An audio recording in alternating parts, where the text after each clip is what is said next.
తెలంగాణ రాకముందు ఎన్ని ఆస్తులు ఉన్నాయి, అది పూర్తిగా మా దగ్గర ఉంది. దాని మీద వచ్చే నెల 15 తారీఖు నాడు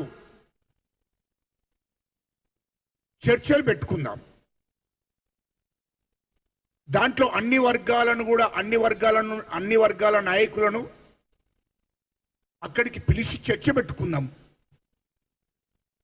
రాష్ట్రంలో ఉన్నటువంటి తెలంగాణ ఉద్యమానికి సహకరించినటువంటి, తెలంగాణ రాష్ట్రం రావడానికి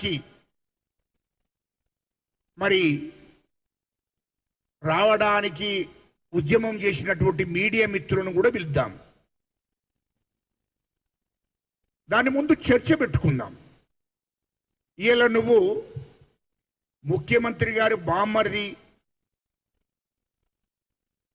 బామ్మర్దికి కాంట్రాక్ట్ వచ్చింది, అమృత్ కాంట్రాక్ట్ వచ్చింది, దాంతో ఏదో మొత్తం అన్యాయం జరిగిపోయింది, దోపిడీ జరిగిపోయినట్టు. అదేవిధంగా మా రాష్ట్ర మంత్రివర్యులు శ్రీనివాసరెడ్డి గారిని మాట్లాడుతున్నా,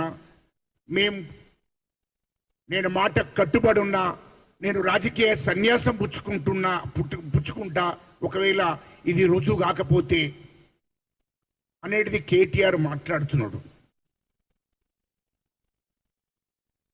కేటీఆర్, ఒకవేళ నీకు నీతి నిజాయితీ ఉంటే నీ ఎమ్మెల్యే పదవికి రాజీనామా చేయి. ఎందుకంటే ఈ రాష్ట్రాన్ని దోసుకున్నదే మీ కుటుంబం. హైదరాబాదు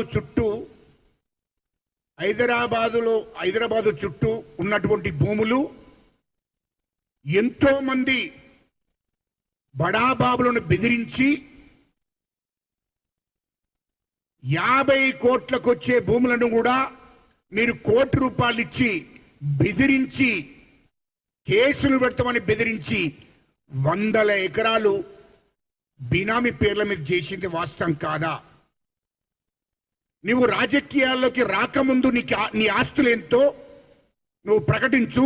రాజకీయాల్లోకి వచ్చినాక, తెలంగాణ రాష్ట్రం ఏర్పడ్డ తర్వాత నీ ఆస్తులేంతో మొదలు ప్రకటించు. మీరు ఈ హైదరాబాదు ఉన్నటువంటి భూములన్నీ మీరు కబ్జా చేసి బినామీ పేర్ల మీద పెట్టింది వాస్తవం కాదా? మొదలు ఈ విషయం చెప్పండి. ఇది రుజువులు ఇస్తా. నేను మాట్లాడడం, ఆరోపణలు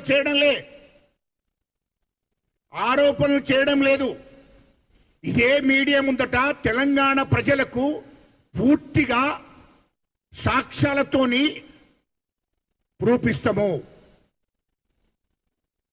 లేకుంటే మా మీద చట్టపరమైన చర్య తీసుకోవచ్చు, నాకు అభ్యంతరం లే.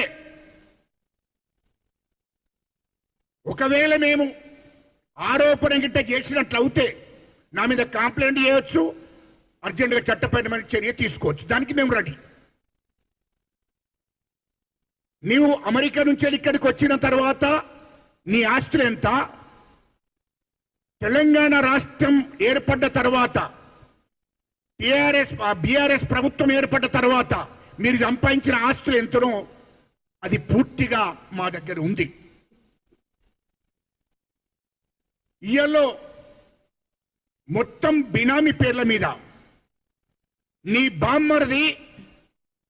బామ్మర్ది రోడ్డు మీద 2 వీలర్ మీద తిరుగుతుండే. కేటీఆర్ నువ్వు అమెరికా నుంచి వచ్చినప్పుడు మీ బామ్మర్ది ఇక్కడ 2 వీలర్ మీద బైక్ మీద తిరుగుతుండే. అటువంటోడు నీ బామ్మర్దికి 1000 కోట్ల ఆస్తి ఎక్కడి నుండి వచ్చిందో నువ్వు చెప్పాలి.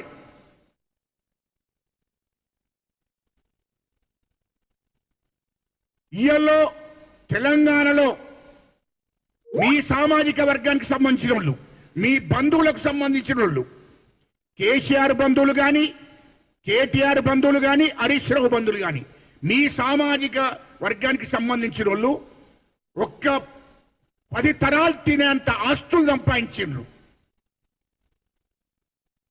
ఇది వాస్తవం కాదా? వాస్తవాలు రుజువు చేస్తాం. నీకు ఈ అంటే తెలంగాణలో హైదరాబాదు చుట్టూ మొత్తము నీకు 2000 ఎకరాలు ఎక్కడి నుండి వచ్చిందో ప్రతి గజం లెక్క చూపియాలి. నువ్వు నీకు ఆస్తులు ఎక్కడి నుండి వచ్చాయి? ఫామ్ హౌస్ కట్టావు, అది ఎక్కడి నుండి వచ్చింది? అది ప్రజలకు చెప్పాలి, ప్రభుత్వానికి కూడా చెప్పాలి. నువ్వు ఏం వ్యాపారాలు ఉన్నాయి, ఏం బిజినెస్లు ఉన్నాయి, ఏం కంపెనీలు ఉన్నాయో చెప్పాలి నువ్వు ప్రజలకు. ఇవాళ నువ్వు 500 కోట్లతోని అండర్ గ్రౌండ్ లో ఇల్లు కట్టావు, ఆ డబ్బు ఎక్కడి నుండి వచ్చింది? నీ ఫామ్ హౌస్ కట్టావు, అది ఎక్కడి నుండి వచ్చింది? ఇవన్నీ కావాలి కదా. నీవు అమెరికాలో పెట్టుబడులు పెట్టావు, ఎక్కడి నుండి వచ్చాయి? లండన్ లో పెట్టుబడులు పెట్టావు, ఎక్కడి నుండి వచ్చాయి? ఇది మొదలు చెప్పు. మరి హరీష్ రావుకు అంతకుముందు ఏముండే? ఇప్పుడు మరి 1500 ఎకరాలు మీ హరీష్ రావు కూడా సంపాదించాడు, బీనామీ పేర్ల మీద పెట్టాడు.